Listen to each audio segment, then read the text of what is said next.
इतने crispy crunchy आज हमने बनाए हैं पालक और आलू के पकोड़े, जो बनाना बहुत ही ज़्यादा आसान है। रेसिपी स्टार्ट करते हैं। बिस्मिल्लाहिर्रहमानिर्रहीम। अस्सलाम वालेकुम। यहाँ पर मैंने ले लिया है आधा किलो पालक ली थी और मैंने 2 अदद बड़े साइज़ के आलू लिए थे, एक मीडियम साइज़ का प्याज, 1 टेबलस्पून नमक, 1 टेबलस्पून कुटी हुई लाल मिर्च, 1 टेबलस्पून भुना कुटा ज़ीरा और 1 टेबलस्पून ही इसमें साबुत खुश्क धनिया जाएगा।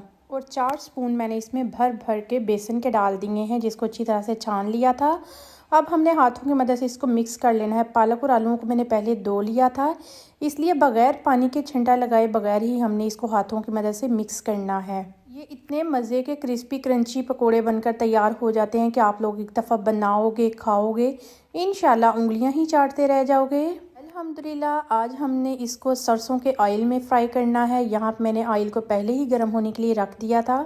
सरसों के ऑयल में ये फ्राई करें तो ये इतने क्रिस्पी क्रंची बनकर तैयार होते हैं। आप लोग एक दफ़ा बनाओगे तो इनका रिज़ल्ट देखकर ख़ुद भी हैरान रह जाओगे। अल्हम्दुलिल्लाह अब हमने थोड़ा थोड़ा बैटर ऑयल में डालते जाना है और पकौड़ों की शेप दे देनी है कोई सी भी।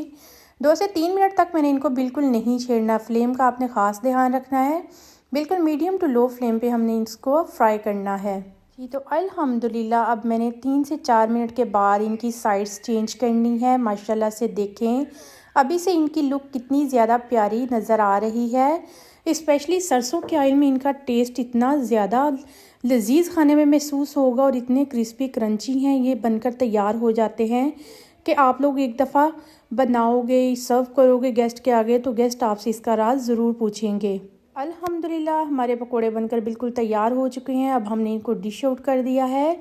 माशाल्लाह से लुक देखें कितनी ज़्यादा प्यारी सी खूबसूरत सी नज़र आ रही है। ये जितने देखने में खूबसूरत नज़र आ रहे हैं इससे कई गुना ज़्यादा आपको खाने में इसका टेस्ट महसूस होगा। उम्मीद है आज की रेसिपी आप लोगों को बहुत ही ज़्यादा पसंद आई होगी। रेसिपी अगर अच्छी लगे तो लाइक ज़रूर कर दें और नूर्स किचन को सब्सक्राइब ज़रूर कर दें। अब हम चेक करके बताते हैं कि कितने अच्छे आज के हमारे पालक के पकोड़े बनकर तैयार हुए हैं। मेरे चैनल पे मैंने बहुत ही ज़्यादा आसान से आसान रेसिपीज़ अपलोड की हैं। उम्मीद है आप लोगों को बहुत ही ज़्यादा पसंद आती होंगी। ये रेसिपी अच्छी लगे तो फैमिली और फ्रेंड्स में ज़रूर शेयर किया करें। आप लोग मेरी रेसिपीज़ देखते हो, आप लोगों का बेहद शुक्रिया। वीडियो अच्छी लगे लाइक करो, शेयर करो, सब्सक्राइब करो। ओके जी, अल्लाह हाफिज़।